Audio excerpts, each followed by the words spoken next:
To 7 questions, यानी कि out of 60 अगर हम बात कर रहे हैं तो 7 क्वेश्चंस यहां। और ट्रिपल बॉन्ड जो है हम उन्हें सुपर पेयर माने। रट्टा मारा हुआ है कि ये नीचे आएगा ये ऊपर आएगा। अगर स्यूडो नोबल गैस कॉन्फ़िगरेशन हो, एचटेट केमिस्ट्री की प्रिपरेशन में अगर आप लगे हुए हैं तो केमिकल बॉन्डिंग और कोऑर्डिनेशन कंपाउंड, इनऑर्गेनिक केमिस्ट्री के ऐसे दो टॉपिक हैं जिनके बिना केमिस्ट्री में अच्छा स्कोर करना आई थिंक ये पॉसिबल नहीं है। आसान टॉपिक है, लेकिन इसी वजह से बहुत सारे एस्पिरेंट्स ओवर कॉन्फिडेंस में इसके क्वेश्चन गलत करते हैं। आज अपनी बुल सीरीज में हम डिटेल में डिस्कशन करने वाले हैं केमिकल बॉन्डिंग के बारे में, ओवर द इयर्स क्या ट्रेंड रहा है केमिकल बॉन्डिंग के बारे में। इसके अलावा हम ये बात करने वाले हैं कि क्या सिलेबस रिडक्शन से number of questions from chemical bonding and coordination के ऊपर कोई फर्क पड़ेगा या नहीं। Let's discuss chemical bonding with R Kaushik on the platform of Padhaku Bachcha. सबसे पहले बात करते हैं over the year number of questions किस तरीके से आए हुए हैं। अगर आप बात करें 2018 की तो केमिकल बॉन्डिंग से 3 क्वेश्चंस पूछे गए, 2019 में 2 क्वेश्चन हो गए और 2020 में केमिकल बॉन्डिंग से एक भी क्वेश्चन नहीं आया। उसके बाद 2021 में जब हमारे पास कोरोना सिस्टम आया और एनसीईआरटी का सिलेबस रिड्यूस कर दिया गया तो एचटेट के सिलेबस में कहीं ना कहीं इस चीज से बहुत इफेक्ट हुआ। खासकर वो जब पी ब्लॉक को सिलेबस से रिड्यूस कर दिया गया, एस ब्लॉक को लिमिटेड कर दिया गया, तो हमारे पास इनऑर्गेनिक केमिस्ट्री, क्योंकि प्रोपोर्शन तो हमें सेम मेंटेन करना पड़ेगा, फिजिकल, ऑर्गेनिक एंड इनऑर्गेनिक, तो इसीलिए इनऑर्गेनिक केमिस्ट्री में केमिकल बॉन्डिंग और कोऑर्डिनेशन दोनों का ही रोल बहुत ज्यादा बढ़ गया। तो 22 में 2 क्वेश्चंस आए, 23 में 3 क्वेश्चंस आए। मैं आपको यह कहूंगा कि दोनों चैप्टर इंटर रिलेटेड हैं, तो दोनों चैप्टर्स की वीडियो जरूर आप साथ के साथ देखिएगा। कोऑर्डिनेशन कंपाउंड हालांकि शुरू से ही अपना बल्क मेंटेन किए हुए है एचटेट एग्जामिनेशन में। 4 क्वेश्चन थे 2018 में, 3 क्वेश्चन थे 2019 में, 4 क्वेश्चन अगेन 2020 में भी रिपीट हुए जहां केमिकल बॉन्डिंग से एक भी क्वेश्चन नहीं पूछा गया। लेकिन after the reduction of the syllabus completed by NCERT and other boards, there is some relevance in 21, 22 and 23। यहां पर अगर ओवरऑल देखा जाए तो पिछले लास्ट 2 पेपर 3 पेपर्स की अगर हम बात करें तो हर बार 6 to 7 क्वेश्चंस, यानी कि आउट ऑफ 60 अगर हम बात कर रहे हैं तो 7 क्वेश्चंस यहां से आ रहे हैं, जो कि एक बहुत बड़ा प्रोपोर्शन हो जाता है। तो किस तरीके से क्वेश्चन पूछे गए हैं, कौन से टॉपिक्स पर आपको सिलेबस पढ़ते हुए ध्यान रखना है, let's discuss all these things in this video. शुरू करते हैं अपने फर्स्ट क्वेश्चन से जो कि केमिकल बॉन्डिंग से पूछा गया है एचटेट 2023 में। क्या क्वेश्चन है? In nitrate ion number of bond pair and lone pair of electron और nitrogen atom are respectively. Nitrate ion, सबसे पहले तो आपको इसका फॉर्मूला ही आना चाहिए। बहुत सारे लोग तो ऐसे हैं जो इसका फॉर्मूला ही भूल जाते हैं। एग्जाम प्रेशर कहिए या कोई भी चीज कहिए, लेकिन आपको इस चीज पे फोकस जरूर रखना है। तो नाइट्रेट आयन हमारे पास होता क्या है? नाइट्रेट आयन है हमारे पास NO3 नेगेटिव, और एग्जामिनर ने पूछा है कि नाइट्रोजन के ऊपर कितने lone pair and bond pair हैं। ये क्वेश्चन है हमारा वेस्पर थ्योरी से, that is valence shell electron pair repulsion theory. Chemical bonding को अलग अलग टीचर अलग अलग तरीके से पढ़ाते हैं, अलग अलग एस्पिरेंट्स इस पे अलग अलग तरीके से खुद भी काम करते हैं, क्योंकि ऑब्वियसली आप MSc pass out, MSc final year या फिर खुद टीचिंग करने वाले जॉब क्राइटेरिया से आ रहे हैं, तो ऑब्वियसली आपका पढ़ाने का अपना तरीका होगा। मैं अपने तरीके से आपको हर चीज एक्सप्लेन करूंगा and definitely that will help you in examination, it will save your time. VSEPR theory क्या कहती है? वेस्पर थ्योरी का मेन बेसिस ये है कि हमारे पास जो सेंट्रल एटम होगा वो और उसके सराउंडिंग में जितने भी एटम हैं वो अपना ऑक्टेट या फिर डुप्लेट कंप्लीट करने की कोशिश करते हैं। ऐसा करने से मॉलिक्यूल नेचर में अपने आप को स्टेबल करने की कैपेसिटी में आ जाता है। अब ये हम एक्सप्लेन कैसे करें? देखिए, वेस्पर थ्योरी इस बात को भी मानता है कि सिर्फ वैलेंस शेल के अंदर ही जो इलेक्ट्रॉन हैं वो बॉन्डिंग में पार्टिसिपेट करेंगे, तभी तो नाम क्या है? Valence shell electron pair repulsion. और वो अपने आप को एक दूसरे से मैक्सिमम डिस्टेंस पर रखने की कोशिश करते हैं, जिसकी वजह से मॉलिक्यूलर शेप्स का ओरिजिनेशन होता है। खैर, हमें सिर्फ लोन पेयर और बॉन्ड पेयर के बारे में फिलहाल इसमें बात करनी है। तो सबसे पहले बात करते हैं नाइट्रेट में होगा क्या। नाइट्रोजन के वैलेंस इलेक्ट्रॉन, एटॉमिक नंबर 7 है बट वैलेंस इलेक्ट्रॉन यानी कि लास्ट शेल में जो इलेक्ट्रॉन है वो है 5। कैसे? 1s2 2s2 and 2p3। तो वैलेंस शेल हमारे पास वो शेल है जहां तक प्रिंसिपल क्वांटम नंबर सेम है। तो नाइट्रोजन में 5 हो जाएंगे, ऑक्सीजन में होते हैं 6 वैलेंस इलेक्ट्रॉन मल्टीप्लाई बाय 3। एक इलेक्ट्रॉन इन्होंने गेन किया हुआ है, तो टोटल वैलेंस इलेक्ट्रॉन हमारे पास होंगे 18 9 दैट इज 24। तो पेयर कितने हो जाएंगे? पेयर हमारे पास अवेलेबल होंगे 12 पेयर। तो 12 इलेक्ट्रॉन पेयर्स को आपको इस तरीके से रखना है कि सबका ऑक्टेट कंप्लीट हो जाए। तो हमने क्या किया, सबसे पहले एक एक पेयर ऑक्सीजन के साथ रख देते हैं। ये हमने 3 पेयर रख दिए। अब ऑक्टेट कंप्लीट करते हैं। 3 4 5 6 7 8 9 10 11 12 हमारे इलेक्ट्रॉन पेयर हो गए कंप्लीट। ऑक्सीजन का ऑक्टेट कंप्लीट है, इस ऑक्सीजन का भी ऑक्टेट कंप्लीट है, इस ऑक्सीजन का भी ऑक्टेट कंप्लीट है। लेकिन नाइट्रोजन का ऑक्टेट कंप्लीट नहीं है, तो किसी भी एक नाइट्रोजन, किसी भी एक ऑक्सीजन से लोन पेयर हटा के आप नाइट्रोजन और ऑक्सीजन के बीच में रख दीजिए। इससे नाइट्रोजन और ऑक्सीजन यानी कि शेयरिंग की वजह से दोनों का ऑक्टेट कंप्लीट हो जाएगा। क्लियर? तो ये हो गया हमारे पास बॉन्डिंग के बारे में। फिलहाल अगर बात की जाए तो हमारे पास बॉन्ड पेयर कितने हैं आपको काउंट करने हैं, सिग्मा और पाई दोनों तरीके के बॉन्ड। तो हमारे पास नाइट्रोजन ने 1 2 3 एंड 4, टोटल बॉन्ड पेयर कितने हो जाएंगे? 4। और लोन पेयर हमारे पास कितने हो जाएंगे? लोन पेयर हो जाएंगे 0। So the answer will be D. But यहां पर समझने वाली चीज क्या है? समझने वाली चीज ये है, अगर उसने इस बार सिर्फ बॉन्ड पेयर लोन पेयर ना पूछा, अगर उसने नेचर ऑफ बॉन्ड पूछ लिया तो हम क्या करेंगे?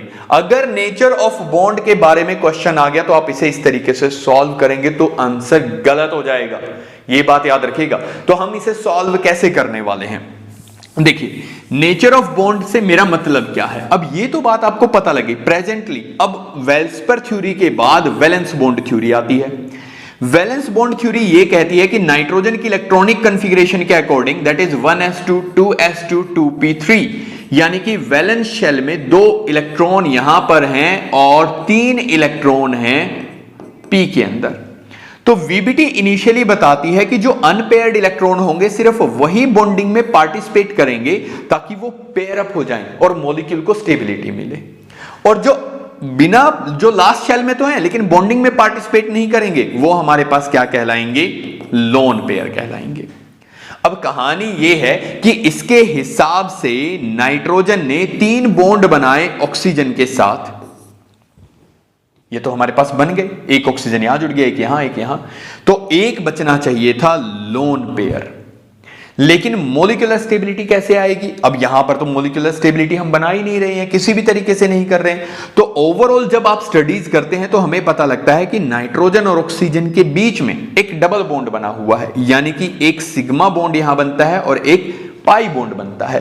यह कंसेप्ट आता है जब वीबीटी की मॉडिफिकेशन आती है, और वीबीटी की मॉडिफिकेशन में हम ये बताते हैं कि एक्चुअल में बॉन्डिंग से पहले ये मिक्स होते हैं और हमारे पास हाइब्रिडाइजेशन नाम का कंसेप्ट आता है।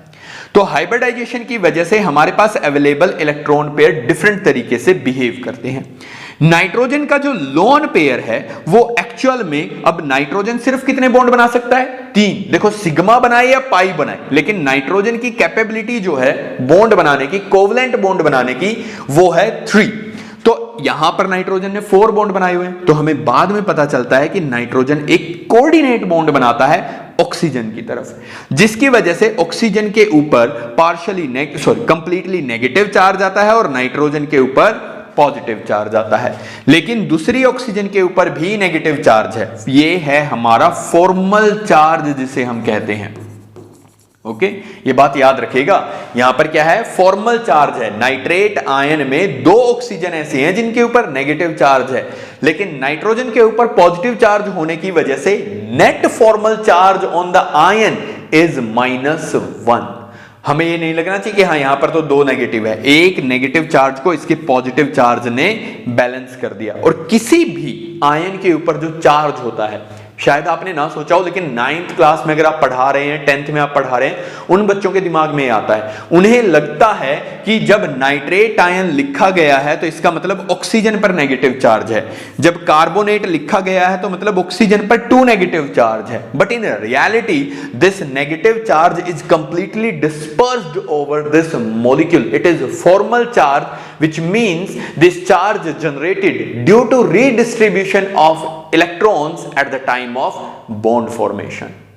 तो आपसे क्वेश्चन क्या पूछा जा सकता है? आपसे क्वेश्चन पूछा जा सकता है कि नाइट्रेट आयन में सिग्मा बॉन्ड कितने हैं, पाई बॉन्ड कितने हैं, या फिर कोवलेंट बॉन्ड कितने हैं, डेटिव बॉन्ड कितने हैं, या फिर आपसे पूछा जा सकता है टाइप ऑफ बॉन्ड कितने हैं। तो टाइप ऑफ बॉन्ड 2 हो गए, कोवलेंट और डेटिव। अगर ये कहे कि कितने सिग्मा बॉन्ड हैं, देन देयर इज 1 2, कितने पाई बॉन्ड हैं 1, और कितने डेटिव बॉन्ड हैं 1। कभी कभी कुछ आपके दिमाग में ये आ सकता है दैट कोऑर्डिनेशन बॉन्ड और dative bond is also consider as special case of covalent bond. लेकिन केमिकल बॉन्डिंग की अगर हम बात कर रहे हैं और इस तरीके का क्वेश्चन आपको अगर मिलता है तो आप उसे डिफरेंशिएट करके ही मानिएगा, क्योंकि हमारे पास बहुत सारी ऐसी थ्योरीज हैं जिनमें आप कहेंगे कि कोऑर्डिनेट बॉन्ड जो है उसका नेचर आयनिक बॉन्ड की तरह भी कंसिडर किया गया है। खैर, ये बातें हम कोऑर्डिनेशन कंपाउंड में डिटेल में डिस्कस करेंगे। फिलहाल जो क्वेश्चन आया था उसका आंसर हमने फाइंड आउट कर लिया है। अदर क्वेश्चंस जो बन सकते हैं यहां से वो मैंने आपको बता दिए हैं। नेक्स्ट क्वेश्चन पे आते हैं, which of the following does not exist in the nature. अब ये एक बेसिक सा क्वेश्चन है। वैसे तो ये क्वेश्चन एक बेसिक सी चीज से सॉल्व किया जा सकता था। क्या? Noble gases helium, neon, argon, krypton, xenon और रेडॉन। हीना, नीना और करीना जीती रहना। आशीर्वाद दे रहा है कोई, 2-3 लड़कियां हैं, एक का नाम है हीना, एक का नाम है नीना और करीना जीती रहना। ये हमारे पास कहलाती हैं नोबल गैसेस। इनिशियली इन्हें कहा जाता था इनर्ट गैसेस। इनर्ट का मतलब है जो कभी किसी के साथ केमिकली रिएक्ट नहीं करेगा। लेकिन ओवर द टाइम हमें पता चला कि ये गैसेस भी एनवायरनमेंट में मॉलिक्यूल्स बना सकते हैं और हमने इनका नाम चेंज कर दिया इनर्ट गैसेस से नोबल गैसेस। लेकिन क्या ये सभी कंपाउंड बना सकते हैं? नहीं। सभी कंपाउंड, रेडॉन कंपाउंड बनाता है बट हाईली रेडियो एक्टिव है, तो इसके बारे में हमारे पास कोई खास स्टडी नहीं है। कितनी है इसकी रेडियो एक्टिविटी? इसकी रेडियो एक्टिविटी की अगर बात करें तो इसका हाफ लाइफ टाइम सिर्फ 3.8 डेज है। यानी कि अगर आपके पास रेडॉन है, सो अगर 100 kg रेडॉन आपके पास है तो 3.8 डेज के बाद वो सिर्फ 50 kg बच जाएगा। नेक्स्ट 3.8 डेज के बाद वो 25, नेक्स्ट 3.8 डेज के बाद 12.5 kg ही बचेगा। तो इसके बारे में हमें ज्यादा नहीं पता है। Down the group size increase होता है और आयनाइजेशन एंथैल्पी डिक्रीज होती है। इसीलिए जो इनिशियली एफर्ट किए गए वो भी नीचे वाले यानी कि हायर एलिमेंट्स के ऊपर एफर्ट लगाए गए। And we know about the compounds of krypton and xenon readily stable in nature. ये नेचर में स्टेबलाइजेशन दिखाते हैं, इसीलिए हम सिर्फ इन्हीं दो को ये मानते हैं कि ये कंपाउंड बना सकते हैं। क्रिप्टन हमारे पास एक ही कंपाउंड बनाता है KrF2। जिनन के हमारे पास बहुत सारे कंपाउंड नोन हैं ऑक्सीजन और फ्लोरीन के साथ। क्लियर? ये तीनों भी कंपाउंड बना सकते हैं, बट अगर मैं इन तीनों के कंपाउंड की बात करूं तो इनको हम स्टेबलाइज करते हैं -233 डिग्री सेल्सियस पर। तो नेचर में ऐसा कोई बेनिफिट नहीं है इसके कंपाउंड्स का कि आपने इन्हें, और बनाएंगे भी कैसे? नोबल गैसेस को एक तरीके से अकल्ट करवाते हैं, आप एक तरीके से मॉलिक्यूल्स के साथ मिक्सअप करवाते हैं। तो हम इन मॉलिक्यूल्स को डिस्कशन में इस बारे में नहीं मानेंगे। एग्जिस्ट इन नेचर की आपको बताना है, नेचुरली जो एग्जिस्ट कर रहा है। तो सिंपली आपके पास कौन बनाता है? क्रिप्टन और जिनन। तो सीधा सा आंसर हो गया नियोन ऐसा नहीं कर सकता। बहुत आसान क्वेश्चन था, लेकिन ये चीज याद रखिएगा एक जो मैंने आपको बताई। नेक्स्ट क्वेश्चन क्या हो सकता है? तो बहुत आसान क्वेश्चन हो गया, 23 और 18 में आया हुआ क्वेश्चन है ये। लेकिन आप ये समझिए कि नेक्स्ट क्वेश्चन कैसे होगा। नेक्स्ट क्वेश्चन आपके पास कुछ इस तरीके से पूछा जा सकता है। The statement which prompted Neil Bartlett to prepare the first noble gas compound। Nil Bartlett ने सबसे पहला कंपाउंड हमारे पास बनाया था और किसका कंपाउंड बनाया था? जिनन का। जिसके बाद ये मिथ कंप्लीट हो गया कि भाई हाँ, नोबल गैसेस जो हैं वो कंपाउंड नहीं बना सकती, कंपाउंड फॉर्मेशन हो सकती है। तो नील बर्टलेट ने सबसे पहला कंपाउंड सिंथेसाइज किया था और उस कंपाउंड के बारे में मैं उम्मीद करता हूं कि एक बार आप जल्दी से कमेंट करके, पहले आप कमेंट करिए, मैं आपको 5 सेकंड का टाइम दे रहा हूं, जल्दी से मुझे कमेंट करके ये बताइए कि उस कंपाउंड का फॉर्मूला क्या था जो सबसे पहले सिंथेसाइज किया गया। क्या आप बता सकते हैं? तो सबसे पहला कंपाउंड जो हमारे पास सिंथेसाइज किया गया वो था XePtF6। हमने जिनन की रिएक्शन करवाई थी हेक्साफ्लोरोप्लेटिनेट के साथ और उसके बाद हमारे पास एक कंपाउंड बना। ये कंपाउंड बनाने के दिमाग में आई कैसे? सोच के देखिए, जिसे सब स्टेबल मान रहे हैं, इनर्ट मान रहे हैं, नील बर्टलेट ने क्या ऑब्जर्व किया जिसकी वजह से उसने कंपाउंड बनाने की सोची? ये 4 स्टेटमेंट है हमारे पास कि जिनन फ्लोराइड बॉन्ड जो है उसकी हाई बॉन्ड एनर्जी होती है, बड़ा स्ट्रॉन्ग बॉन्ड बनता होगा इनके बीच में। फ्लोरीन आसानी से टूट जाता है तो किसी न किसी के साथ जुड़ेगा, इसलिए PtF6 स्ट्रॉन्ग ऑक्सीडाइजिंग एजेंट है। ये थोड़ा जबरदस्त सा लग रहा है, दिमाग को हिलाने वाला। Oxygen and fluorine have oxygen and xenon have same ionization enthalpy. So the correct answer is D, क्योंकि जिनन और ऑक्सीजन की आयनाइजेशन एंथैल्पी हमारे पास ऑलमोस्ट सेम होती है, इसीलिए ये कंपाउंड फॉर्मेशन होती है। ऑक्सीजन की अगर बात करें तो वो लगभग होती है 1175 और जिनन की अगर हम बात करें तो वो है अराउंड 1170 किलो जूल पर मोल। तो दोनों की एनर्जी ऑलमोस्ट बराबर थी, जिससे नील बर्टलेट को आइडिया लगा कि हाँ यार, ये कंपाउंड जो है सिंथेसाइज किया जा सकता है and D will be the correct answer for this one. ये क्वेश्चन आ सकता है, ये क्वेश्चन आ सकता है। अगर एक इजी क्वेश्चन डालना हो तो ये भी पूछा जा सकता है कि सबसे पहला नोबल गैसेस का कंपाउंड किसने बनाया, कौन सा बनाया, क्या वजह थी, किस तरीके से उसने लैब में से सिंथेसाइज किया। आई होप ये चीज आपको क्लियर हो गई होगी। Let's move to the next question. Which of the following have maximum dipole moment? क्या होता है डाइपोल मोमेंट? ये बहुत जबरदस्त क्वेश्चन है भाई। इस तरीके के क्वेश्चंस फिर से एग्जाम में आने की बहुत ज्यादा उम्मीद है, तो प्लीज इस क्वेश्चन के ऊपर थोड़ा सा ध्यान दीजिएगा। डाइपोल मोमेंट होता क्या है? पहले तो मैं आपको यह बता दूं कि डाइपोल मोमेंट एक वेक्टर क्वांटिटी है और ये किस चीज के बारे में बताता है? ये बताता है electron density around the molecule. Please ध्यान दीजिएगा मैं क्या कह रहा हूं, electron density around the molecule. हमारे दिमाग में क्या इमेज बनी हुई है? 9th से आपको क्या पढ़ाया गया है? एटम है, बीच में सेंटर है, चारों तरफ इलेक्ट्रॉन रिवॉल्व कर रहे हैं। तो दिमाग में एक इमेज क्रिएट हो गई है कि भाई एटम एक गोला सा है जिसमें चारों तरफ इलेक्ट्रॉनिक डिस्ट्रीब्यूशन इक्वल है। ऐसा नहीं है। इलेक्ट्रॉनिक डिस्ट्रीब्यूशन, जब एटम आपस में कंबाइन करते हैं तो एटम मॉलिक्यूल में कन्वर्ट हो गए और ये मॉलिक्यूल जो है इसके चारों तरफ इलेक्ट्रॉन डेंसिटी सिमेट्रिकल नहीं है। अगर सिमेट्रिकल इलेक्ट्रॉन डेंसिटी होती तो नेचर में बहुत सारी इंटरेक्शंस खत्म हो जाती, चीजें आपस में डिसॉल्व होना बंद कर देती अगर इलेक्ट्रॉन डेंसिटी सब में सिमेट्रिकल है। Most of the things will exist in gaseous state, not in liquid states. तो हमारे पास इलेक्ट्रॉन डेंसिटी मॉलिक्यूल के अराउंड कितनी सिमेट्रिकल है या नहीं, ये मॉलिक्यूल की डायपोल मोमेंट बताती है। दूसरी बात, ये एक बॉन्ड की प्रॉपर्टी नहीं है, ये कंप्लीट मॉलिक्यूल की, यानी कि मॉलिक्यूल के अंदर जितने भी बॉन्ड फॉर्मेशन हो रहे हैं उन सभी का रिजल्टेंट है। And it is defined by mu is equal to Q into D. Basic सा, क्यू है चार्ज और डी है डिस्टेंस बिटवीन टू न्यूक्लियाइज, कि वो किस तरीके से एक दूसरे से जुड़ रहे हैं। सब हमारे पास 4 मॉलिक्यूल हैं NF3। अगर इसके स्ट्रक्चर की बात करें तो नाइट्रोजन के पास एक लोन पेयर है, एक फ्लोरीन यहां है, एक फ्लोरीन अबो द प्लेन है, एक फ्लोरीन बिलो द प्लेन है। स्ट्रक्चर कैसे बनाने हैं अभी आगे वाले क्वेश्चंस में मैं आपको डिटेल में और एक शॉर्ट ट्रिक के साथ एक्सप्लेन कर दूंगा, don't worry about that. BF3 ये हमारे पास कुछ इस तरीके से होता है, ट्राइगोनल प्लेनर ज्योमेट्री इसकी होती है। NH3 नाइट्रोजन लोन पेयर के साथ है, एक हाइड्रोजन यहां पर है, 1 hydrogen is here and 1 hydrogen is here. ठीक, एक मॉलिक्यूल और है हमारे पास, दैट इज कार्बन टेट्राक्लोराइड। तो एक क्लोरीन यहां जुड़ा है, एक क्लोरीन यहां पर है, ये क्लोरीन यहां है और एक क्लोरीन है बिलो द प्लेन।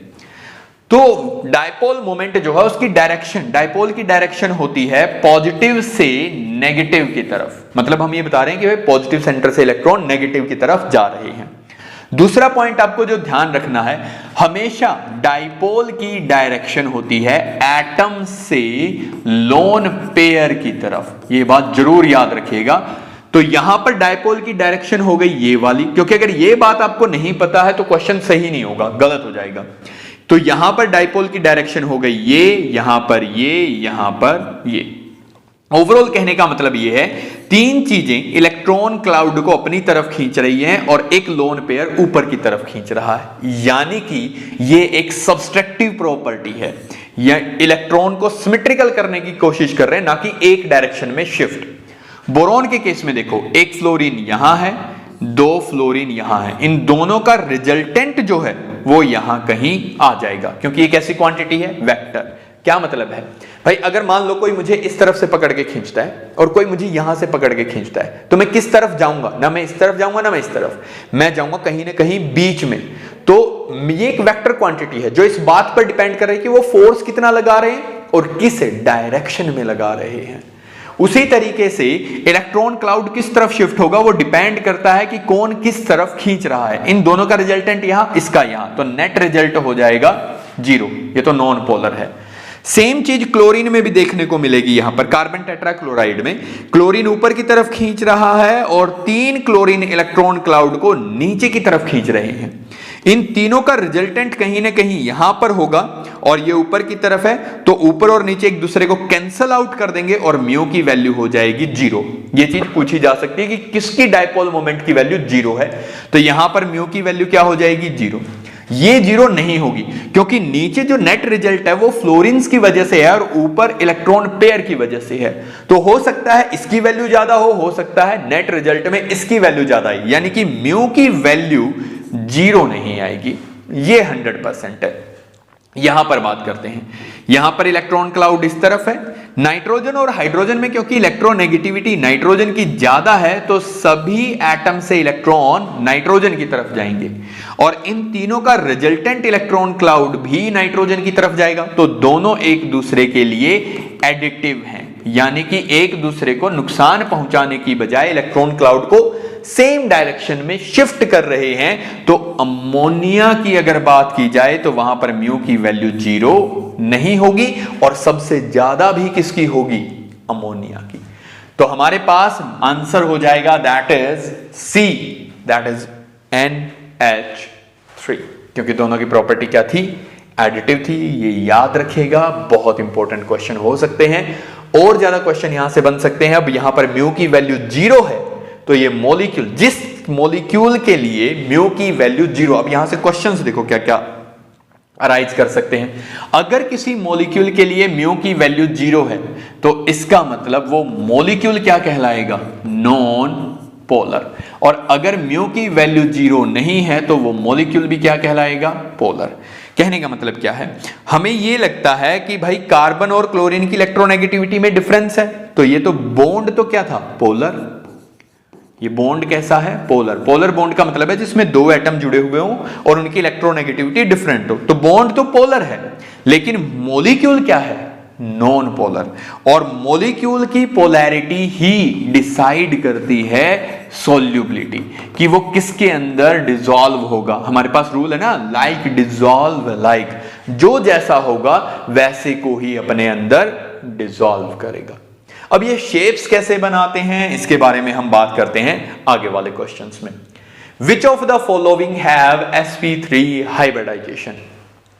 क्या है हाइब्रिडाइजेशन का फंडा? देखो, मैं इसे एक बेसिक से एग्जांपल देके समझाता हूं। जैसे महाभारत में जो पांडव थे उन्हें वनवास मिल गया और वो आसपास के गांव में भिक्षा मांग के खाते थे। 5 भाई थे, ठीक है, भीम, अर्जुन, नकुल, सहदेव और सबसे बड़े थे युधिष्ठिर। मान लो कि युधिष्ठिर जो है वो चावल मांग के लाता है, भीम जो है वो गेहूं लेके आता है, अर्जुन जो है वो मान लो बाजरा लेके आता है, नकुल मान लो दाल लेके आता है और सहदेव मैं मान लेता हूं कि बाजरा लेके आता है। ठीक है, अब मान लो कि ये एक एक रोटी के लिए लेके आते हैं, ये एक रोटी के इक्वल राइस लेके आता है, ये एक रोटी का गेहूं, ये एक का बाजरा, ये एक रोटी का दाल और बाजरा। अब अगर ये सभी एक एक रोटी अपनी अलग से बना के खाएंगे तो इनमें न्यूट्रिशन की कमी हो जाएगी। बट अगर मैं इन 5 रोटियों के आटे को मिक्स कर दूं और उससे 5 नई रोटियां बना दूं तो हर एक रोटी के अंदर इक्वल न्यूट्रिएंट्स हो जाएंगे। यानी कि हर एक रोटी के अंदर कार्बोज भी है और डिफरेंट अमाइनो एसिड्स भी हैं, प्रोटीन भी प्रेजेंट है। तो इस रोटी का नाम क्या होगा? अगर मैं इसे कहूं RGB2D, तो हर एक रोटी का नाम है, एक पोर्शन है राइस का, एक गेहूं का, बाजरे के 2 पोर्शन है और एक पोर्शन है दाल का। तो ऐसे ऐसे कितनी रोटियां बन गई? 5। फायदा किसमें है? इसमें। बिल्कुल सेम स्टोरी चलती है हमारे पास है हाइब्रिडाइजेशन की। हाइब्रिडाइजेशन क्या कहती है? हाइब्रिडाइजेशन ये कहती है कि अगर कोई मॉलिक्यूल बन रहा है, मैं एक नॉर्मल मॉलिक्यूल ले लेता हूं कार्बन से। कार्बन की अगर इलेक्ट्रॉनिक कन्फिग्रेशन लिखें 1s2 2s2 2p2, ये है कार्बन की ग्राउंड स्टेट इलेक्ट्रॉनिक कन्फिग्रेशन। इसे ध्यान से समझिएगा, यही चीज नहीं आती 90% जनता को, यही चीज नहीं आती भाई। ये ग्राउंड स्टेट इलेक्ट्रॉनिक कन्फिग्रेशन है जिसमें कार्बन के पास 2 इलेक्ट्रॉन हैं s के अंदर और 2 इलेक्ट्रॉन हैं p के अंदर। अब इस हिसाब से according to valence bond theory carbon को 2 बॉन्ड बनाने चाहिए, लेकिन एक्साइटेड स्टेट यानी कि जब कार्बन बॉन्ड बनाने जाता है तो वो कहता है कि मैं 1 इलेक्ट्रॉन आगे शिफ्ट कर दूंगा। इससे तो नुकसान होगा। हाँ भाई बिल्कुल होगा। अगर इलेक्ट्रॉन लो एनर्जी लेवल में है तो वो हाई एनर्जी में क्यों जा रहा है? हमें तो नुकसान हो रहा है। लेकिन जैसे ही आप 1 इलेक्ट्रॉन आगे शिफ्ट करेंगे तो आपके पास 4 अनपेयर्ड इलेक्ट्रॉन होते हैं। तो जब 4 बॉन्ड बनेंगे, जब भी 2 एटम आपस में बॉन्ड बनाते हैं तो एनर्जी रिलीज होती है, और जितनी ज्यादा एनर्जी रिलीज होती है सिस्टम उतना ही ज्यादा स्टेबल होता है। इसीलिए बॉन्डिंग से एटम स्टेबलाइज हो जाते हैं। तो अब हमारे पास 4 बॉन्ड बन रहे हैं, तो मान लो कि मुझे 10 का नुकसान हुआ तो 40 का क्या हो गया? फायदा। नेट बेनिफिट कितना हो गया? 30 किलो जूल का। तो इसीलिए 1 इलेक्ट्रॉन आगे चला जाता है। दोनों का प्रिंसिपल क्वांटम नंबर सेम था, इसलिए भी आगे चला गया। यानी कि नुकसान कम है, फायदा ज्यादा हो रहा है। फिर आता है हाइब्रिडाइजेशन का कंसेप्ट कि एक s और ये जो 3 p हैं, px, py और pz, ये कहलाएंगे एटॉमिक ऑर्बिटल। लेकिन बॉन्ड बनाने से पहले एटॉमिक ऑर्बिटल मिक्सअप हो जाएंगे। 4 ऑर्बिटल मिक्सअप हो गए और हमारे पास क्या बनेंगे? 4 नए हाइब्रिड ऑर्बिटल। ये हमारे पास बने 4 न्यू हाइब्रिड ऑर्बिटल, और हर एक ऑर्बिटल का नाम क्या था? sp3 sp3 sp3 sp3। अब 3 डायमेंशनल स्पेस में ये ऑर्बिटल अपने आप को अरेंज करने की कोशिश करेंगे, और इस तरीके से अरेंज करने की कोशिश करेंगे कि ये एक दूसरे से मैक्सिमम डिस्टेंस पर हो, क्योंकि ऑर्बिटल्स के अंदर इलेक्ट्रॉन्स होंगे और इलेक्ट्रॉनिक रिपल्शन मॉलिक्यूल को डिग्रेड कर सकती है, ब्रेक कर सकती है। तो हमने 4 चीजें अगर कभी भी रखनी हैं तो कैसे रखेंगे? 4 चीजें अगर आपको मैं 4 स्टिक दूं और मैं कहूं कि एक सेंटर के चारों तरफ रखिए, तो एक ही ऑप्शन बनता है, टेट्राहेड्रल। तो टेट्राहेड्रल में हमारे पास बॉन्ड एंगल हो जाएगा 109 डिग्री और 28 मिनट्स। तो हमारे पास शेप बनेगी, एक अबोव द प्लेन है, एक बिलो द प्लेन, यानी कि एक बॉन्ड बाहर की तरफ आ रहा है और एक बॉन्ड पीछे की तरफ जा रहा है। इस तरीके से हमारे पास टेट्राहेड्रल ज्योमेट्री जो है वो बनती है। क्लियर? तो ये हमारे पास है हाइब्रिडाइजेशन का फंडा कि एटॉमिक ऑर्बिटल मिक्सअप होते हैं। तो sp3 एक नहीं होता, sp3 जैसे 4 होते हैं, sp3 जैसे मैंने अभी वो रोटी वाला एग्जांपल दिया था। तो फिलहाल हमारे पास जो क्वेश्चन आया है उसमें पूछा है कि हाइब्रिडाइजेशन कैसे कैलकुलेट करें। अगर आपको स्ट्रक्चर दिया गया हो तो हाइब्रिडाइजेशन आप अलग तरीके से निकालेंगे, अगर स्ट्रक्चर ना दिया गया हो तो आपने हाइब्रिडाइजेशन कैसे कैलकुलेट करनी है ये मैं अभी आपको सिखाता हूं। आपको क्या करना है, ये तरीका याद रखना भाई, आप ये सब पे एप्लीकेबल होगा, हर एक मॉलिक्यूल पे आपका आंसर फिट आएगा।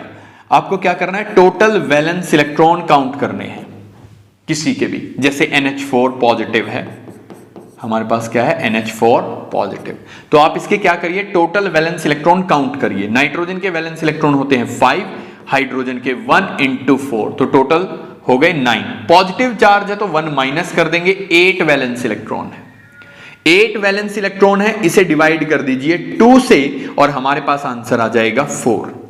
अगर आपका आंसर आता है 2 तो हाइब्रिडाइजेशन होगी sp, 3 आएगा तो sp2, 4 आएगा तो sp3, 5 आएगा तो sp3d, 6 आया तो sp3d2 और 7 आया तो sp3d3। ये आंसर हमारे पास हो जाएंगे। अब दो चीजें, मतलब सेंटर के चारों तरफ दो चीजें रखनी है तो आप एक ही एंगल पे रख सकते हैं 180 डिग्री के एंगल पर, और हमारे पास शेप बन जाएगी लीनियर। अगर दो चीजें ऐसे जुड़ी हैं, तीन चीजें अगर रखनी है तो आप रखेंगे ट्राइगोनल प्लेनर पे, चार चीजें रखनी है तो आप रखेंगे टेट्राहेड्रल में। चार से ज्यादा जब भी चीजें रखनी हो क्या करना है, एक हमेशा होगा अबो द प्लेन, एक होगा बिलो द प्लेन, यानी कि ये बोर्ड से बाहर आ रहा है और ये बोर्ड से पीछे जा रहा है। 5 टोटल आपको चीजें रखनी थी, अब 2 तो आपने रख दी, 3 बच गई। इन 3 चीजों को कैसे रखेंगे, 2 डायमेंशन में टोटल एंगल होता है 360 और आप मैक्सिमम डिस्टेंस पे रखना है 3 से डिवाइड कर दो 120, यानी कि यहां पर एक ट्रायंगल बन जाएगी। तो ये एंगल कितना हो गया 120। एक चीज ऐसे रखी हुई है तो ये सरफेस के साथ कितना एंगल बना रही है 90 डिग्री, तो ये हो गए 90 डिग्री पे और ये हो गया 120 डिग्री पे। ये चीज आपको जरूर पता होनी चाहिए। अगर 6 है तो एक हो जाएगा अबो द प्लेन, एक हो जाएगा बिलो द प्लेन। 4 बॉन्ड बच गए जो आपको सरफेस पे रखने हैं। 360 डिवाइडेड बाय 4 एंगल आ गया 90, यानी कि स्क्वायर बन जाएगा। ये एक स्क्वायर है जिसके अबो द और बिलो द प्लेन हमारे पास एटम्स जुड़े हुए हैं। सेम चीज रहेगी 7 वाले केस में। तो इस तरीके से हमारे पास शेप्स और ज्योमेट्री, ये जो निकलेगा हाइब्रिडाइजेशन से जो आप निकालेंगे हमेशा याद रखिए वो निकलेगी ज्योमेट्री। ज्योमेट्री में दोनों चीजें होती हैं, लोन पेयर भी और बॉन्ड पेयर भी। शेप होती है रियलिटी ऑफ द मॉलिक्यूल, कि रियल में मॉलिक्यूल कैसा दिखाई दे रहा है। जैसे एक इंसान है, उसकी ज्योमेट्री है कि उसके 2 हाथ होंगे, 2 पैर होंगे, एक यहां पर चेहरा लगा हुआ होगा, बाल होंगे। अब मान लो कि टकला आदमी है, बाल झड़ गए, तो वो उसकी रियल शेप है। हमने उम्मीद की थी कि होंगे, नहीं है। एक आदमी है जिसके एक्सीडेंट में हाथ कट गया है, कोई कहता है आदमी आ रहा है तो हम उम्मीद करते हैं कि ऐसा होगा, लेकिन एक्सीडेंट की वजह से उसका हाथ कट गया, वो है उसकी रियल शेप। तो ज्योमेट्री है एक्सपेक्टेड और शेप है रियलिटी। क्योंकि lone pair form of energy है तो हम इसे काउंट नहीं करेंगे, सिर्फ बॉन्ड पेयर ही शेप में काउंट किए जाते हैं। एक बात और बता देता हूं, वैलेंस बॉन्ड थ्योरी में जब आप शेप काउंट करते हैं तो डबल बॉन्ड को और ट्रिपल बॉन्ड को, क्योंकि ये नीट में पूछी गई बात है और नीट से लो लेवल ही रहता है स्टेट का, तो डबल और ट्रिपल बॉन्ड जो है हम उन्हें सुपर पेयर मानते हैं। ये वर्ड याद रखिएगा, आपको पता है नहीं है मुझे पता नहीं, बट मैं आपको बता देता हूं कि डबल बॉन्ड और ट्रिपल बॉन्ड जब आप शेप निकालते हैं तो उसे सुपर पेयर मानते हैं, मतलब एक ही पेयर कंसिडर किया जाता है। मतलब अगर मैं अपना हाथ ऐसे करूं या मैं अपना हाथ ऐसे करूं तो ये शेप लीनियर ही रहने वाली है। So you have to consider that super pair. तो अब हमें क्या करना है, हाइब्रिडाइजेशन निकालनी है। तो अमोनिया की मैंने आपको निकाल के दिखा दी, अब मैं इसकी काउंट करता हूं। जिनन के वैलेंस इलेक्ट्रॉन हो जाएंगे 8, ऑक्सीजन के हो जाएंगे 6, फ्लोरीन के हो जाएंगे 7 × 4। ध्यान से सुनिएगा, अगर 8 से ज्यादा वैलेंस इलेक्ट्रॉन हो तो क्या होगा, तो हमारे पास कितना हो गया 8 + 6 + 28, दैट विल बी 8 36 एंड 42। अब ये 42 आ गया, इसका क्या करूं भाई, हमारे पास कितना आ गया 42 अगर आ रहा है तो क्या करेंगे, टोटल वैलेंस इलेक्ट्रॉन कितने आ गए 42। अगर आपके पास नंबर 8 से ज्यादा हो तो आपको डिवाइड किससे करना है 8 से। अगर 8 या 8 से छोटा है तो डिवाइड करना है 2 से। मतलब अगर 42 है तो 8 से डिवाइड कर दीजिए, 8 × 5 = 40, बच कितना गया 2 बच गया। अभी ये नंबर 8 से छोटा है तो 2 से डिवाइड करिए 1, 5 + 1 6।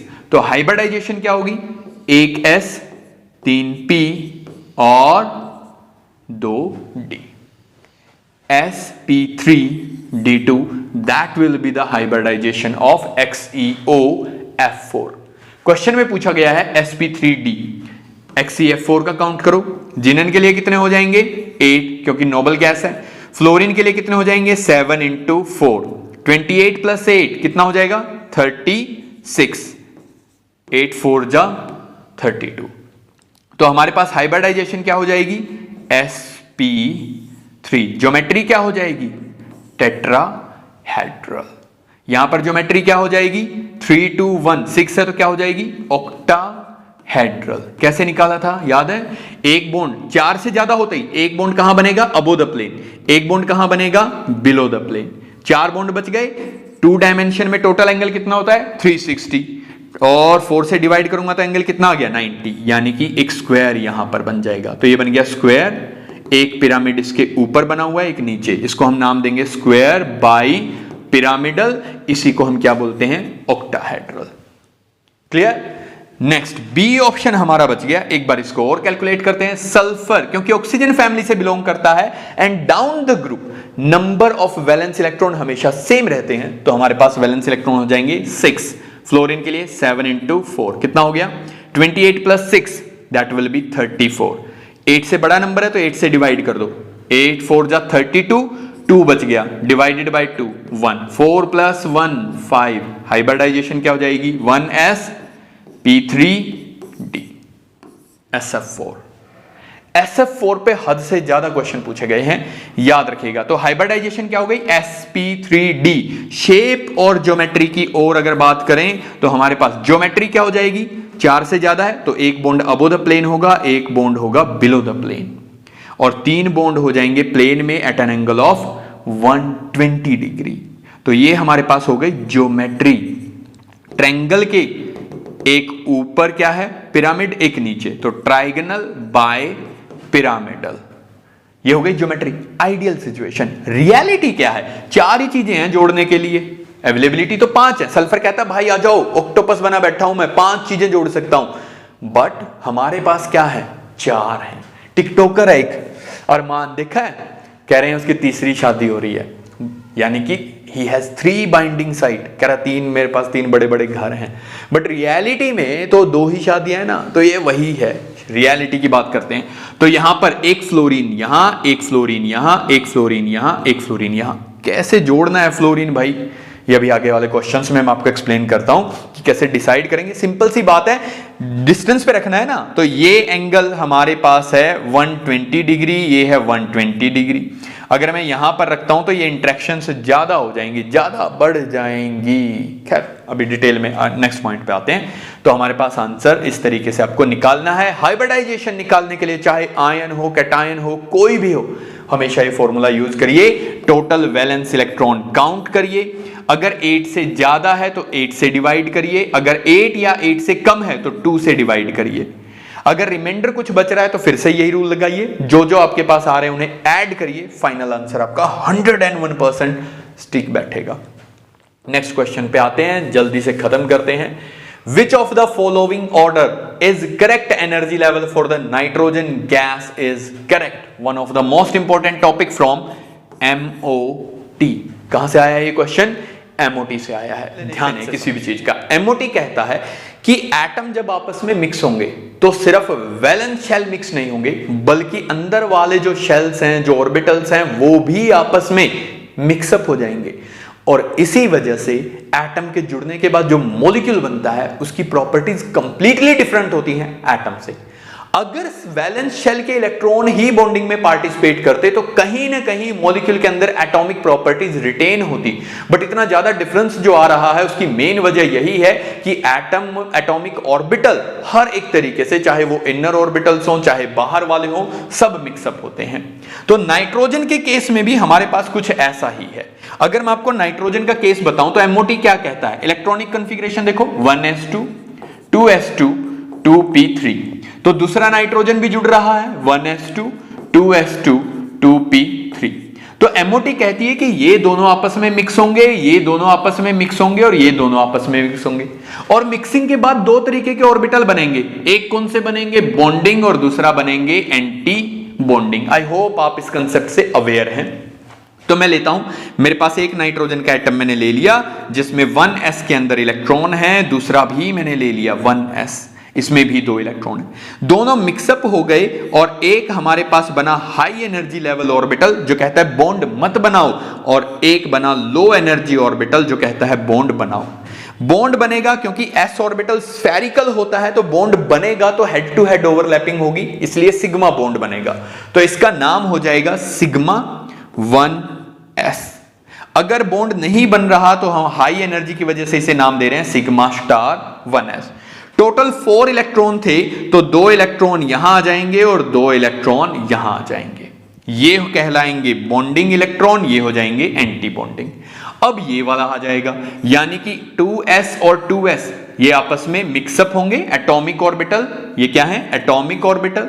अब ये मिक्स हो गए और हमारे पास क्या बनेंगे? Molecular orbital. एक ऑर्बिटल ये, एक ये। इसका नाम हो जाएगा सिग्मा 2s, इसका नाम हो जाएगा सिग्मा स्टार 2s। यहां 2 इलेक्ट्रॉन थे, यहां पर भी 2 इलेक्ट्रॉन थे, तो टोटल 4 इलेक्ट्रॉन अवेलेबल है, 1 2 3 4। तो ये हो गए बॉन्डिंग, ये हो गए anti bonding. 2p3 p orbitals की अगर बात करें तो एनर्जी में सबसे ऊपर है इन तीनों में, तो हमारे पास ये हो गया केस 2p3 का।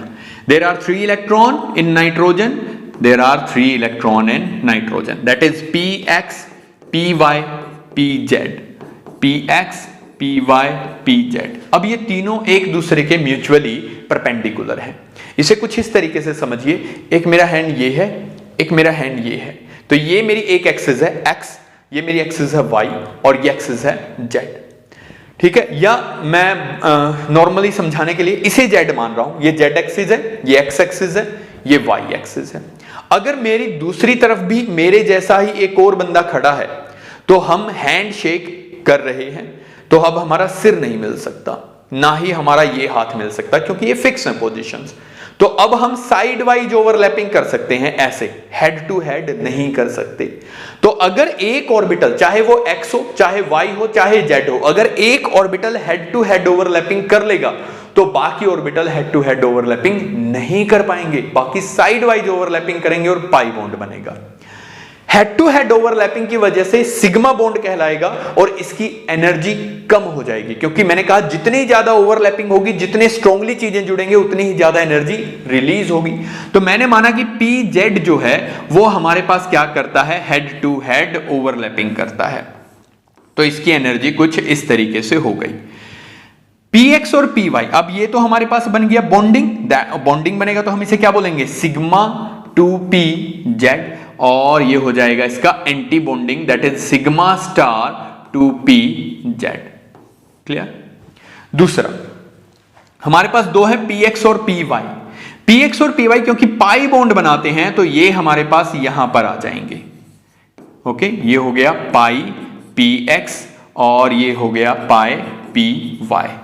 अब इसके ऐसे ही एंटी बॉन्डिंग भी बनेंगे, ये 2 हो गए, ये हो गया pi star px pi star py। अब आएगा गेम असली। ठीक है, अब आपने रट्टा मारा हुआ है कि नाइट्रोजन में ये ऊपर होता है, ये 2 नीचे होते हैं, ऑक्सीजन और फ्लोरीन में ये नीचे होता है और ये दोनों ऊपर होते हैं। ऐसा क्यों होता है? देखो, जब आप लोअर तरफ होते हैं, यानी कि पीरियोडिक टेबल के जब आप इस तरफ होते हैं, तो एनर्जी गैप कम होता है। ये जो सिग्मा स्टार 2s है ना, ये ऐसे नहीं है, ये कहां पर है? ये हमारा कहीं ना कहीं कुछ इस तरीके से है, यहां पर। ठीक है, ये कहीं ना कहीं इस तरीके से है। और जब ये, क्योंकि सबसे लो कौन है? 1s, फिर कौन है? 2s, फिर है 2p, तो ये ऑर्बिटल ओवरलैप करेंगे।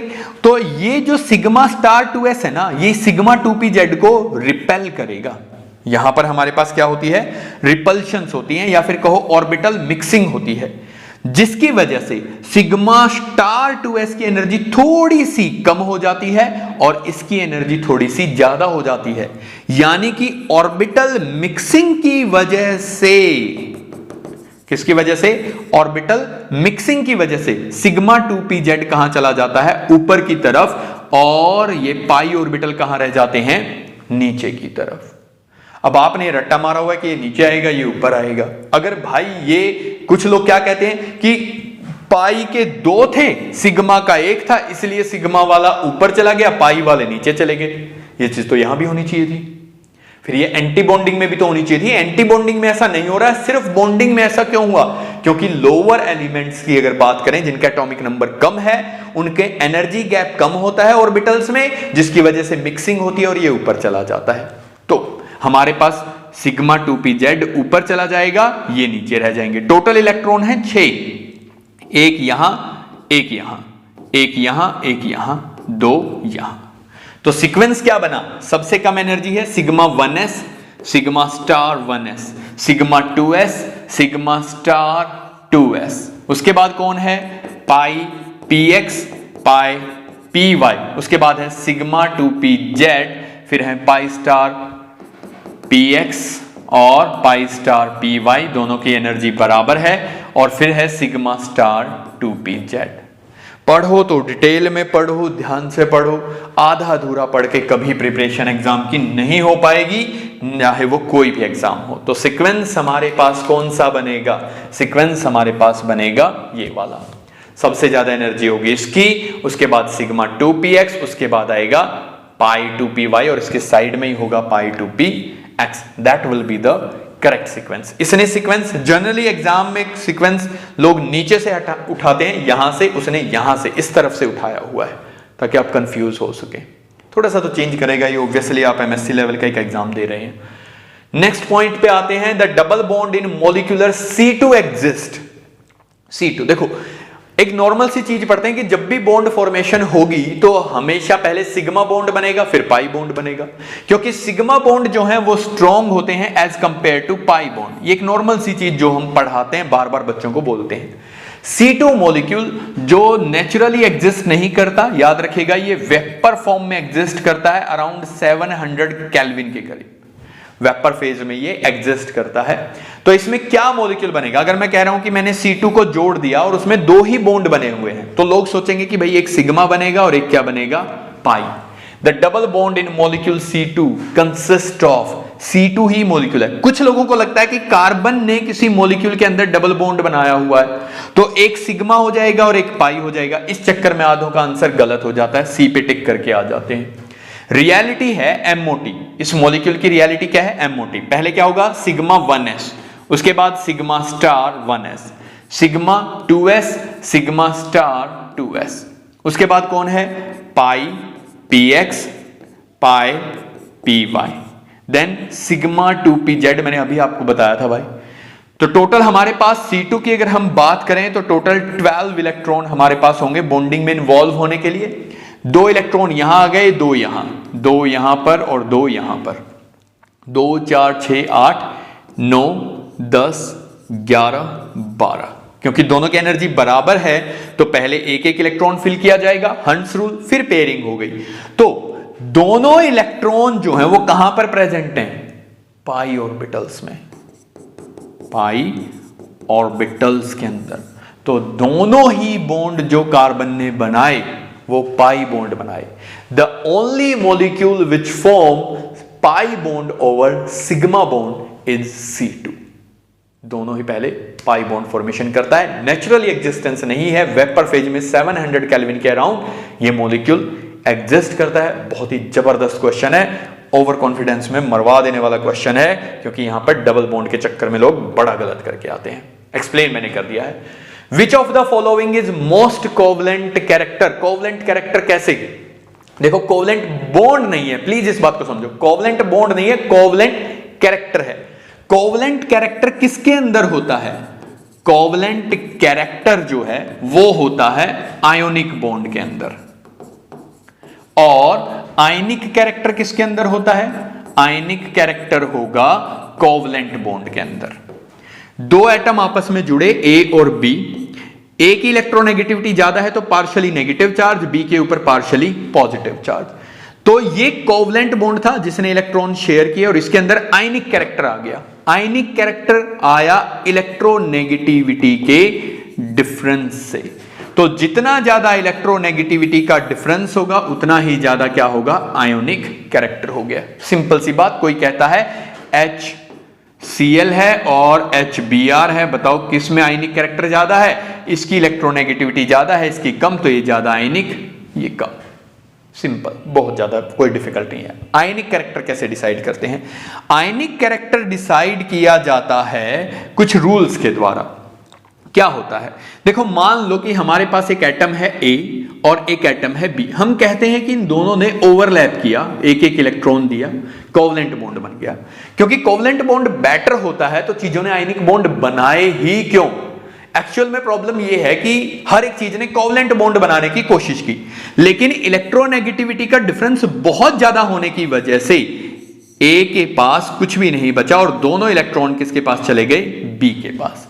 तो ये खाली जगह है जिसे हम पॉजिटिव चार्ज बोलते हैं और इसके पास एक एक्स्ट्रा इलेक्ट्रॉन आ गया, इसे हमने नेगेटिवली चार्ज बोला। तो ये कहलाए कैटायन। तो कैटायन बेसिकली क्या है? एक ऐसी चीज जिसके पास वेकेंट ऑर्बिटल होता है, खाली जगह होती है। और बी क्या है? जिसके पास पेयर ऑफ इलेक्ट्रॉन है in the form of negative charge, ये कहलाए एनायन। ये कहानी क्लियर है? अब क्या होगा, ये इसके इलेक्ट्रॉन को अपनी तरफ खींचेगा, आजा भाई, ज्यादा से ज्यादा अपनी तरफ क्या करेगा? अट्रैक्ट। मतलब कि ये पॉजिटिव चार्ज है और ये नेगेटिव चार्ज है, ये न्यूक्लियस है और ये है एनायन जिसके चारों तरफ नेगेटिव चार्ज फैला हुआ है। अगर ये नेगेटिव चार्ज इससे दूर हुआ तो ये इसके ऊपर कम होल्ड कर पाएगा। मान लो कि ये कुछ इस तरीके से है और यहां पर नेगेटिव चार्ज डेंसिटी है, ये मान लो क्लोराइड आयन है और ये ब्रोमाइड आयन है। तो ब्रोमाइड का साइज बड़ा होने की वजह से वो इस इलेक्ट्रॉन क्लाउड के ऊपर होल्ड कम कर पाएगा। अगर होल्ड नहीं कर पाएगा तो कोई भी पॉजिटिव चार्ज इसे अपनी तरफ क्या कर लेगा? अट्रैक्ट कर लेगा, डिस्टॉर्ट कर देगा, जिसकी वजह से इस हिस्से पर पार्शियली नेगेटिव और इस हिस्से पर पार्शियली पॉजिटिव चार्ज आ जाएगा। इसे हम बोलते हैं पोलराइजेशन। इसे क्या बोला जाता है? पोलराइजेशन। तो पोलराइजेशन हमारे पास किसकी होती है? पोलराइजेशन होती है एनायन की और ये डायरेक्टली प्रोपोर्शनल है इसके साइज के। दूसरा कैटायन की बात करते हैं। कैटायन के ऊपर जितना ज्यादा चार्ज होगा, या कहो जितनी ज्यादा चार्ज डेंसिटी होगी, मतलब जितना चार्ज ज्यादा होगा और साइज क्या होगा? स्मॉल होगा। जितना छोटा साइज होगा उतना ही ज्यादा क्या कर पाएगा? अट्रैक्ट कर पाएगा। तो यहां पर positive charge density size small होने के साथ इंक्रीज होती है। तो जितना छोटा कैटायन और जितना बड़ा एनायन उतनी ज्यादा कोवलेंट कैरेक्टरनेस। तो इसे हम बोलते हैं पोलराइजिंग पावर। तो इसी क्वेश्चन को चेंज किया जा सकता है कोवलेंट कैरेक्टर की बजाय पोलराइजिंग पावर, और इसी वजह से आप हमारे साथ जुड़े हुए हैं। अभी मैंने वो आपको नाइट्रोजन वाला केस बताया, कोई नहीं बता रहा है तो मुझे प्लीज कमेंट में उस यूट्यूब चैनल का नाम जरूर बताओ जो तुम्हें इतनी डिटेल में PYQ करवा रहा है।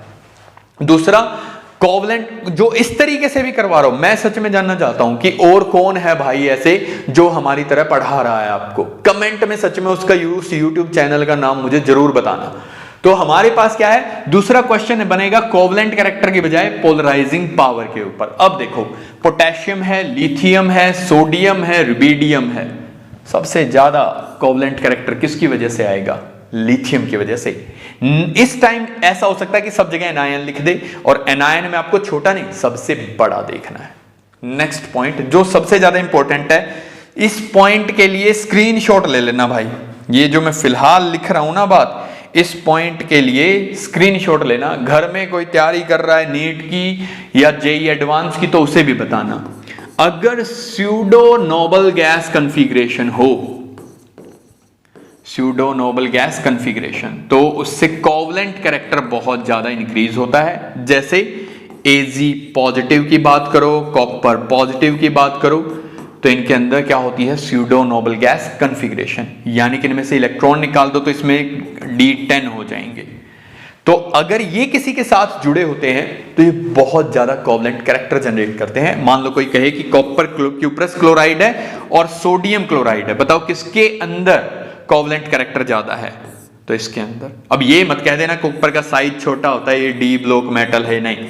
एक्चुअल में किसकी वजह से है? स्यूडो नोबल गैस कॉन्फ़िगरेशन की वजह से। टर्म याद रखिएगा, स्क्रीनशॉट मार लीजिएगा, बहुत ज्यादा इंपॉर्टेंट चीज है। नेक्स्ट पॉइंट पे आते हैं, टाइम कम है, थोड़ा जल्दी करते हैं।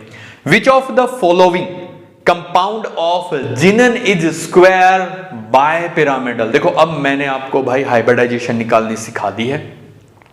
शेप मैंने आपको निकालनी सिखा दी है, ज्योमेट्री मैंने आपको निकालनी सिखा दी है। आई होप आप अब ये क्वेश्चन सॉल्व करने के लायक होंगे। जैसे जिनन है 8 + 6 × 3, 18 + 8 कितना हो जाएगा 26, डिवाइड बाई 8 24, 2 बचा हुआ है 1, 3 + 1 sp3। देखो कितनी फास्ट चल रहा है काम, कोई ज्यादा दिक्कत नहीं है। sp3 है तो टेट्राहेड्रल।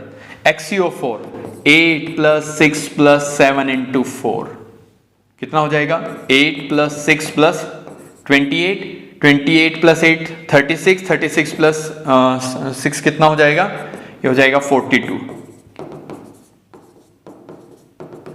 5 + 1 6 sp3d2। ठीक है, sp3d2। sp3d2 है तो इसका मतलब क्या हो जाएगा, एक अबो द प्लेन होगा, एक बिलो द प्लेन होगा और 4 होंगे प्लेन में। स्क्वायर बाय पिरामिडल हो गया, देख लेते हैं भाई। तो हमारे पास क्या होगा, स्क्वायर बाय पिरामिडल। नेक्स्ट पे आते हैं XeF4, ऐसे ही इसको देख लीजिएगा 8 + 7 × 4, ऐसे ही इसको हो जाएगा 8 + 7 × 2। ठीक है, तो इस तरीके से हम इन्हें क्या कर देंगे, सॉल्व कर देंगे, सबकी हाइब्रिडाइजेशन निकाल देंगे। सेम क्वेश्चन कैसे आए हुए हैं मैं एक और दिखा देता हूं आपको कि over the year same question हमारे पास कैसे आए हुए हैं। अब ये देखो 2018 में क्वेश्चन आता है, which of the following, which of the okay लो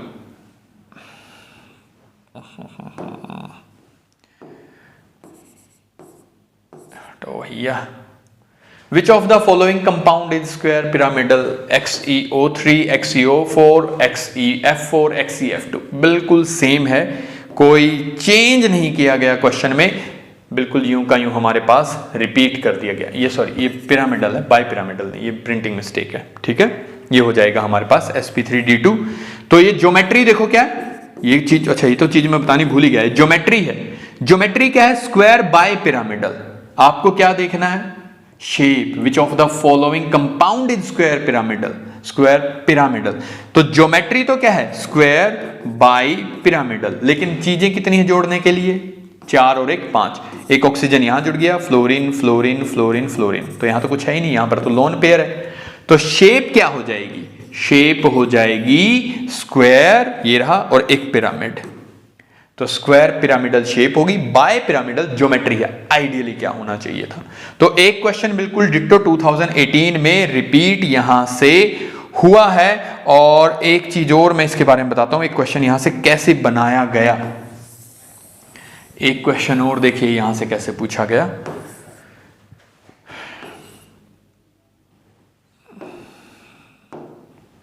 एक और क्वेश्चन यहां से पूछा गया कुछ इस तरीके से, HTET 2018 में ही, कि आपको मैच करना है, सबकी हाइब्रिडाइजेशन आपको मैच करनी थी, अभी मैंने निकाल के दिखाई।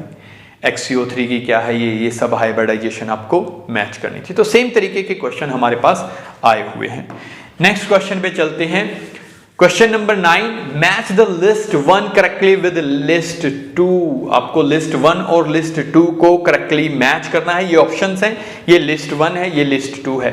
NH3, फास्ट करते हैं, देखते हैं कितनी फास्ट कर सकते हैं अगर कैलकुलेट करते हैं मेरे मेथड से। नाइट्रोजन 5 + हाइड्रोजन 1 × 3, टोटल 8 है, डिवाइडेड बाय 2 4। तो हमारे पास हाइब्रिडाइजेशन हो गई sp3, ज्योमेट्री हो गई हमारे पास टेट्राहेड्रल। ओके, ये हो गई ज्योमेट्री, प्लीज ये याद रखिएगा। तो एक लोन पेयर आ गया, तो हाइड्रोजन हाइड्रोजन हाइड्रोजन क्या बन गया, ट्राइंगल। ट्राइंगल की तरह पिरामिड ऐसे रखा हुआ है, तो क्या बन गया, ट्राइगोनल पिरामिडल। लो जी, ClF3 7 + 7 × 3, तो ये हो गया 28, 4 डिवाइडेड बाय 2, 8 से डिवाइड किया क्योंकि 1 से बड़ा है। 3 + 2 5, 5 है तो हाइब्रिडाइजेशन क्या हो गई, sp3d। और शेप क्या होगी, ज्योमेट्री क्या होगी, ट्राइगोनल बाय पिरामिडल। लेकिन जोड़ने के लिए कितने हैं, 3 ही हैं, 3 ही हैं, तो कैसे जोड़ेंगे, एक हमारे पास आ जाएगा यहां पर, एक यहां पर और एक यहां पर। ठीक है, तो यहां पर तो लोन पेयर हमने लगाना है, ये मैक्सिमम डिस्टेंस पे है ना, 120 के एंगल पे है, तो भाई यहां तो लोन पेयर लगाएंगे। तो हमारे पास यहां फ्लोरीन, यहां फ्लोरीन, और सॉरी यहां क्लोरीन है, फ्लोरीन, और यहां पर फ्लोरीन। तो ये शेप क्या बन गई, ये तो ऐसे है ना, ये above the plane below the plane सीधा, और कैसे जुड़ा हुआ है, तो ऐसे टी शेप बन गया, ये बन गया T shape. Sulphur dioxide bent बन जाएगा, SF4CO होता है, तो याद ही रखना भाई SF4CO होता है। मैं SF4 को एक बार डिटेल में एक्सप्लेन करने जा रहा हूं। SF4 बहुत बार पूछा जाता है, बहुत इंपॉर्टेंट है, आपको इससे सारे कंसेप्ट क्लियर हो जाएंगे। एक मैं एक्सप्लेन कर देता हूं। सबसे पहले कैलकुलेट करिए टोटल वैलेंस इलेक्ट्रॉन। सल्फर में 6 प्लस फ्लोरीन में है 7 × 4, 28 + 6 34। 8 से बड़ा नंबर है तो 8 से डिवाइड करेंगे, 8 4 जा 32, 2 इलेक्ट्रॉन बचे, 2 से डिवाइड करिए 1, 4 + 1 5, यानी कि हमारे पास टोटल 5 हाइब्रिड ऑर्बिटल हैं sp3d। तो कैसे अरेंज करेंगे? 3 अरेंज करेंगे प्लेन में, एक अबो द प्लेन और एक बिलो द प्लेन। इस तरीके से हम चीजों को क्या कर देंगे? अरेंज कर देंगे। 4 चीजें अब हमें जोड़नी है। हमारे पास ऑप्शन देखो क्या क्या है। हमारे पास ऑप्शन है कुछ इस तरीके से, एक फ्लोरीन यहां जोड़ दें, एक यहां और एक यहां, तो लोन पेयर बन जाएगा यहां पर। या फिर क्या करें, एक फ्लोरीन यहां जोड़ें, एक यहां और लोन पेयर बन जाएगा यहां पर। कैसे डिसाइड करें? डिसाइड करेंगे एंगल से। लोन पेयर मैक्सिमम डिस्टेंस पर होना चाहिए, क्योंकि लोन पेयर के अंदर फ्री इलेक्ट्रॉन है एक तरीके से, तो वो रिपल्शन बहुत ज्यादा क्रिएट करेंगे। अब ये देखो, ये एंगल कितना है? 120 डिग्री। ये एंगल कितना है? 120। ये कितना है? 90, क्योंकि तो ऐसे रखा हुआ है ना फ्लोरीन, तो ये एंगल तो 90 डिग्री है, तो 120 डिग्री पे रख दिया। अगर आपने यहां पर लोन पेयर रख दिया, यानी कि मान लो ऊपर रख दिया, यहां पर फ्लोरीन जोड़ देते हैं और यहां पर लोन पेयर आपने रख दिया, तो अगर यहां लोन पेयर रखोगे तो देखो लोन पेयर 90 90 90 90 एंगल, 90 डिग्री के एंगल से सभी एटम्स को रिपेल कर रहा है, तो यहां पर रिपल्सिव फोर्सेज हाई होंगी, यहां पर रिपल्सिव फोर्सेज लेस होंगी, तो ये ज्यादा स्टेबल है। तो लोन पेयर पहले कहां रखेंगे? पहले प्लेन में रखेंगे, उसके बाद above the below the plane में जाएंगे। तो ये शेप हमारे पास कहलाती है सीसो। सीसो बेसिकली झूला है, पता होगा सबको, जिस पे बच्चे बैठते हैं, उसकी 2 टांगें जमीन में गड़ी होती हैं, 2 ऐसे होती हैं। तो ये हो गया प्लेन और ये हो गया above the plane and below the plane. Clear? I hope आपको ये चीजें क्लियर हुई होंगी। तो ये था हमारे पास इंपॉर्टेंट क्वेश्चंस जो केमिकल बॉन्डिंग से पूछे जा रहे हैं। अब आते हैं एनालिसिस रिपोर्ट। कहां से पढ़ना है, कैसे पढ़ना है, कहां से क्वेश्चन आएंगे। सबसे इंपॉर्टेंट चीज, अगर इंपॉर्टेंट टॉपिक्स की ही हम बात करें तो हमारे पास कौन से इंपॉर्टेंट टॉपिक हैं? फजान रूल इंपॉर्टेंट है, प्लीज ध्यान रखिएगा।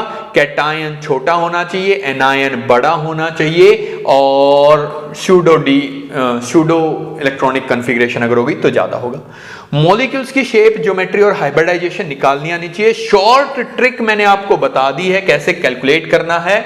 फोकस करना है जिनोन के कंपाउंड्स के ऊपर, सल्फर के ऊपर। एमओटी का बेसिक आइडिया आपको जरूर होना चाहिए। सिलेबस रिड्यूस हो गया है, पी ब्लॉक हट गया है, इसलिए केमिकल बॉन्डिंग कोऑर्डिनेशन से क्वेश्चन पूछे जाने के चांसेस बहुत ज्यादा हैं। एंड द लास्ट वन जो मैं एक्सपेक्ट कर रहा हूं कि इस बार क्वेश्चन रहेगा बॉन्ड ऑर्डर और मैग्नेटिज्म से। तो बॉन्ड ऑर्डर कैसे निकालते हैं? Bonding electron minus anti bonding electron divided by 2 करेंगे एमओटी में। और मैग्नेटिक बिहेवियर, अगर अनपेयर्ड इलेक्ट्रॉन कोई बच गया एमओटी में तो वो मैग्नेटिक होगा, यानी कि पैरामैग्नेटिक होगा, और अगर सारे पेयर्ड हो गए तो इसका मतलब वो डायमैग्नेटिक होगा। तो इस तरीके से हम डिफरेंट काइंड ऑफ प्रॉपर्टीज को एक्सप्लेन करेंगे। थैंक यू सो मच, आप हमारे साथ जुड़े हुए हैं, एंड आई होप कि पढ़ाकू बच्चा चैनल आपको हेल्प भी कर रहा है, चीज़ों को मैनेज कर रहे हैं हम धीरे धीरे, और we are trying our best to give you the maximum content on this channel. Thank you so much for joining us. Have a nice day.